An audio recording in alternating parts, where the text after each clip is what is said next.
Warga, kalau ngomongin persayuran, udah deh. Yang satu ini udah pasti jadi kesayangan ibu-ibu. Siapa lagi kalau bukan pedagang sayur keliling? Disadari atau tidak, mereka punya peran penting untuk memenuhi kebutuhan sehari-hari. Penjual sayur keliling kerap kali dipilih oleh ibu-ibu karena dinilai lebih praktis tanpa harus repot-repot pergi ke pasar. Meskipun cuma di gerobak, tapi jenis sayur yang ditawarkan beragam banget warga. Mulai dari sayur, lauk pauk, buah, sampai sajian pelengkap lainnya dijajakan menggunakan gerobaknya. Salah satu pelakonnya adalah Pak Mamat ini. Perantau dari Karawang, Jawa Barat ini sudah sejak tahun 1990 menjajakan dagangannya menggunakan gerobak di salah satu sudut ibu kota. Ia biasanya melintas berkeliling sekitar permukiman warga pada waktu pagi sampai menjelang tengah hari.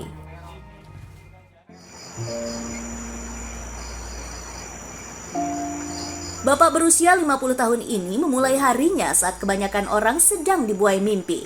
Sebagai tukang sayur keliling, beliau sudah harus bangun pukul setengah 12 malam untuk bersiap membeli barang dagangan. Pak Mamat tinggal berkelompok dalam koloni kecil di kontrakan sekitar tempatnya berjualan.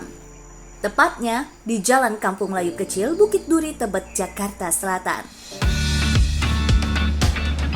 Tujuan pertama Pak Mamat adalah Pasar Mambo yang berjarak 25 menit dengan berjalan kaki. Dari tempat tinggalnya, pasar yang juga dikenal dengan nama Pasar Bali Master ini terletak di Kecamatan Jatinegara, Kota Jakarta Timur. Pasar ini hanya beroperasi sejak pukul 11 malam sampai jam 5 subuh saja warga. Jadi, Pak Mamat harus mempercepat langkahnya untuk mencari belanjaan incarannya. Oh iya, biasanya profesi ini memang lebih banyak dilakukan oleh laki-laki.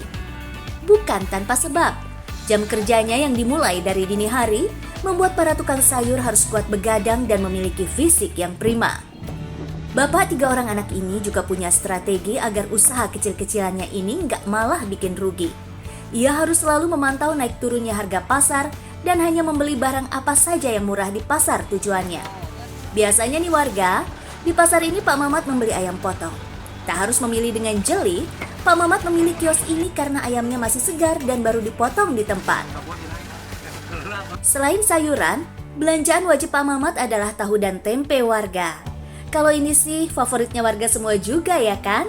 Wajib ada di susunan barang-barang dagangan di gerobaknya. Kangkung, bayam, tempe, tahu itu yang pertama paling juga habisnya. Iya, kayaknya itu makanan pokok kali di Jakarta. Warga, untuk mencari harga dan kualitas barang terbaik, Pak Mamat nggak hanya terpaku pada Pasar Mambo aja. Dengan barang belanjaan yang sudah didapat, Pak Mamat masih harus mendorong gerobaknya sejauh lebih dari 1 km menuju Pasar Kampung Melayu.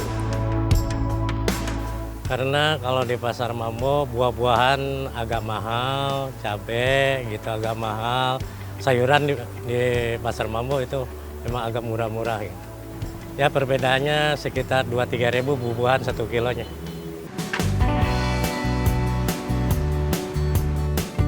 Pasar yang terletak nggak jauh dari terminal Kampung Melayu ini menjual buah dan beberapa sayur dengan harga yang sangat terjangkau.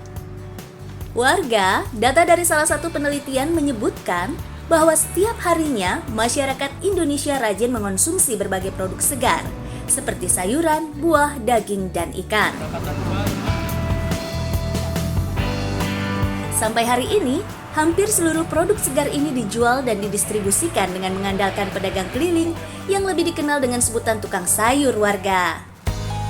Warga menjual bahan pangan segar seperti sayur, buah, dan aneka daging seperti ini membuat tukang sayur harus menghabiskan dagangan mereka pada hari yang sama. Oleh sebab itu mereka harus memutar otak supaya barang dagangannya menarik pembeli. Apalagi Pak Mamat dan teman-temannya punya musuh baru berupa penjual sayur dalam bentuk online. Itu online berasa banget, Bu. Berasanya online itu ya maksudnya pembeli itu agak ngurangin, agak kurang gitu pembeli. Kebanyakan ada aja yang online, ada yang kita kadang-kadang kan ini Bu jangan takut jangan kegiur sama online. Ini aja barang segar-segar semua gitu. Belum tentu yang di online barangnya baru.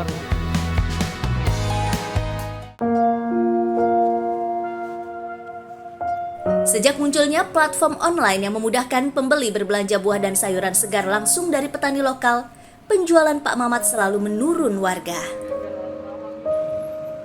Salah satu caranya adalah sebagian produk yang ditawarkan dikemas dengan rapi dan bersih, terlindung alias higienis, kayak yang biasa dijual di supermarket itu tuh. Selain biar sayuran selalu dalam keadaan bersih, pengemasan yang baik juga akan menarik minat konsumen tuh. Pak Mamat juga sudah membagi dagangannya dalam jumlah yang kecil warga. Untuk menghemat waktu dan mengejar waktu subuh, pekerjaan ini dilakukan Pak Mamat di sekitar pasar kampung Melayu. Beberapa temannya memilih untuk dikerjakan di rumah untuk membongkar karung berisi barang dagangan dan menatanya di gerobak. 1 jam berlalu, Pak Mamat mendorong gerobaknya yang sudah rapi menuju pangkalan tempatnya berjualan. Di usianya yang sudah mencapai setengah abad ini, Pak Mamat masih kuat membawa gerobak berisi lebih dari 70 macam barang dengan berat hampir 1,5 kuintal warga. Hebat! Ada sih tanjakan, nggak ada jalur khusus. Tanjakan ya kita nanjak, ya turunan kita turun. Bahayanya cuma ban pecah doang. Ban pecah ya bahaya, harus diganti dulu. Kalau nggak diganti dulu, barang-barang kadang-kadang pada hancur. Tahu, udah kayak tahu gitu. Allahu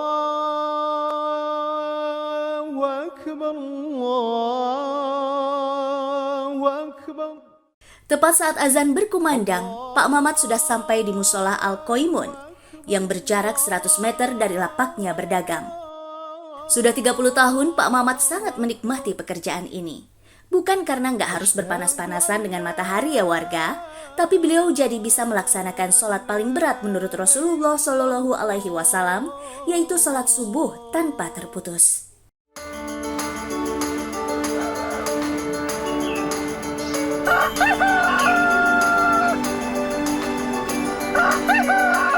Saat gerobaknya sampai di pangkalan, ibu-ibu sudah menyerbu belanjaan Pak Mamat. Sayangnya, meskipun sudah berkeliling kampung dari pagi hingga siang, belum tentu barang dagangannya tersebut habis terjual warga. Maklum, ibu-ibu zaman sekarang nggak setiap hari belanja di tukang sayur keliling, tapi menyimpannya di dalam lemari pendingin mereka masing-masing. Yang biasanya saya ada aja, kadang-kadang ikan, ya kalau banyak bawahnya banyak, buah-buahan gitu. Kalau ya barang yang kuat-kuat kita taruh aja daripada dijual rugi gitu. Ditaruh aja di dalam gerobak, ntar besok baru dijual lagi. Supaya nggak merugi, tukang sayur keliling seperti Pak Mamat ini memang harus cermat ya warga. Apalagi di tengah gempuran pedagang sayur online yang mulai menggerus pundi-pundi pendapatannya. Kalau nggak cermat, tentu bisa gawat. Meski begitu, Pak Mamat mengaku tidak pernah mengeluh dengan pekerjaannya. Ia menganggap pekerjaannya sebagai berkah dari Tuhan. Ia tetap bersyukur dengan segala susah dan jerih payahnya, pendapatan rata-rata Rp200.000 per harinya sudah dianggap cukup untuk memenuhi kebutuhan sehari-hari. Pak Mamat juga merasa senang bisa membantu orang lain dengan menyediakan berbagai kebutuhan pangan mereka. Melihat senyum puas pelanggannya, jadi kebahagiaan tersendiri buat Pak Mamat. Salut buat para pejuang subuh seperti Pak Mamat. Sebenarnya, kita pun cukup terbantu dengan kedatangan mereka melintas di depan rumah kita. Iya nggak warga?